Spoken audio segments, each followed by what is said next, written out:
हे hi hello नमस्कार, स्वागत आहे तुमचं प्रिया होळे युट्यूब चॅनल मध्ये। मी प्रिया तुमचं मनापासून स्वागत करते। आता आपल्या नवरात्र येत आहे।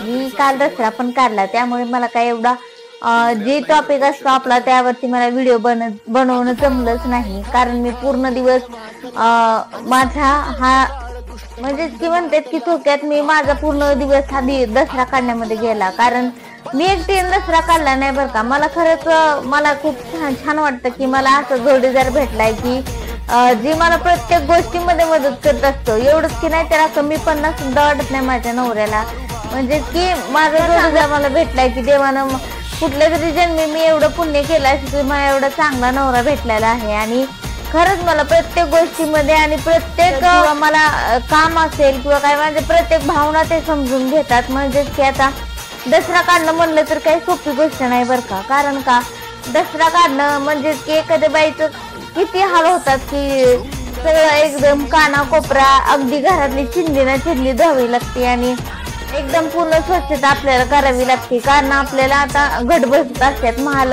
म्हणजे की आपली जी आदिमाया शक्ती असते 9 दिवस आपले उपवास असतात, नवरात्री चालू होती आणि त्यासाठी आपण खरंच दसरा काढत असतो। आणि दसरा काढणं म्हणजे की फक्त घरातलीच नाही तर माणसाने मनातली सुद्धा स्वच्छता केली पाहिजे। नाही तर काही लोक काय करतात माहितीये का की सगळं स्वच्छ करतात, घराचा काना कोपरा स्वच्छ करतात, घरातले चिंध्या धुवून टाकतात, पण मनामधली घाण कोण धुवून टाकणार? मनामधली घाण सुद्धा धुतली पाहिजे ना, मनामधली घाण विचार सुद्धा गेले पाहिजेत ना, की आपले इतरांबद्दलचे विचार घाणेरडे ते पण आपण आपल्या मनामधनं काढले पाहिजेत, किंवा इतरांची निंदा नाराजगी करणं हे सोडून दिलं पाहिजे कुठंतरी। आणि मला माझ्या मनात गेलं तर की माणसाला ना दसरा काढूनच स्वच्छ नाही राहिलं पाहिजे, तर ती आपल्या मनातलं जे काही दसरा असतो, मनाचा जे काना कोपरा असतो तो सुद्धा स्वच्छ केला पाहिजे माणसाने। तो कसा चांगल्या विचाराने एकमेकांवरती प्रेमाने किंवा एकमेकांसाठी आदराने रिस्पेक्टने किंवा लहान मुलांसाठी प्रेम दया आणि आपल्या एकमेकांसाठी प्रत्येकाने म्हणजे लहान मोठ्यांपासून एकमेकांसाठी प्रेम दया आदर हे सगळे गोष्टी आपल्यासाठी करूया आपल्या व्हिडिओला सुरुवात। कारण आजचा व्हिडिओ हा खूप महत्वाचा आहे, कारण आता आपल्याला नवरात्र येत आहेत। नवरात्र म्हणलं की पहिल्यांदा म्हणलं की बायकांच्या डोक्यामध्ये एक म्हणजे की खूप मोठा आणि महत्वाचा विषय म्हणला तर साड्या।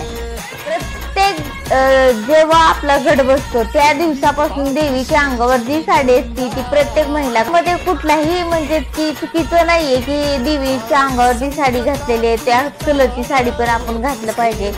पण मला काय म्हणायचंय की आपण जी महिला ज्या ह्या गोष्टी रूल फॉलो करतोय ते कुठंतरी आता खरं सांगायचं म्हणलं ना तर यामध्ये ना साड्यांचा आणि नवरात्रीचा परस्पर काहीच संबंध नाही बरं का। कारण त्याने म्हणजे की आपल्या आदिमाया शक्तीने चक्क एका राक्षसाचा वध केला होता आणि युद्ध केले होते, आणि त्यांचं पूर्ण म्हणजे आणि नवरात्रीचा परस्पर काही संबंध येत नाही बरं का।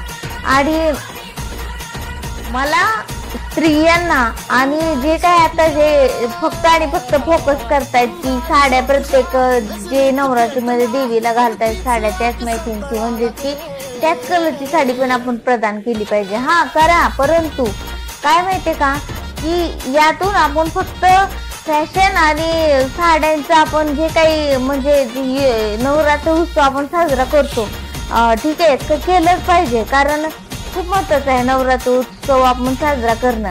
परंतु या मला महिलांना सांगायचंय की साड्यांचे रंगांकडे लक्ष देण्यापेक्षा आपण स्वतःचं रक्षण कसं करू। जे काही घरातल्या मोठ्या महिला आहेत किंवा स्त्रिया आहेत त्यांनी आपल्या घरातल्या ज्या मुली आहेत त्यांना नक्कीच सांगा की तू एक वेळेस कलर मॅचिंग करू नको किंवा कलर घालू नकोस, पण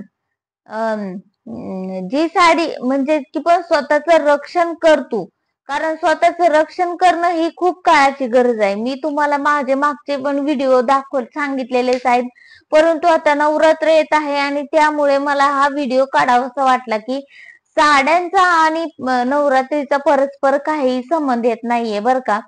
कारण यामध्ये ज्याप्रमाणे आदिमाया शक्तीने आपल्याला राक्षसापासून वाचवण्यासाठी युद्ध करावं लागलं, म्हणजेच की आपल्याला आपल्या पार्वती मातेला आदिमाया शक्तीचं जगदंबेचं रूप घेऊन युद्ध करावं लागलं आणि आपल्याला त्या राक्षसापासून मुक्तता मिळावी.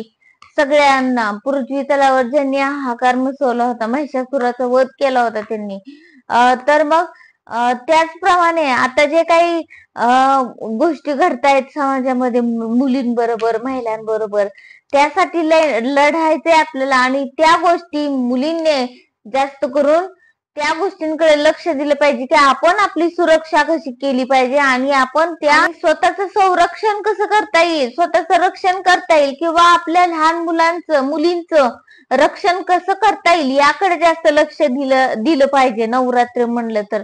कारण नवरात्र ही असा उत्सव आहे आपल्या हिंदू धर्मामध्ये की यामध्ये एक जागरूक शक्ती, एक स्त्री कशी स्वतःच संरक्षण करते आणि इतरांचंही संरक्षण करते हे यामधून स्पष्टपणे दिसून येतं. त्यामुळे तुम्हाला माझा हा व्हिडिओ कसा वाटला मला नक्कीच सांगा आणि तुम्हाला नवरात्रीच्या खूप खूप शुभेच्छा. आणि तुमच्या महाराष्ट्राच्या ताईला पुढे जाण्यासाठी नक्की मदत करा. धन्यवाद.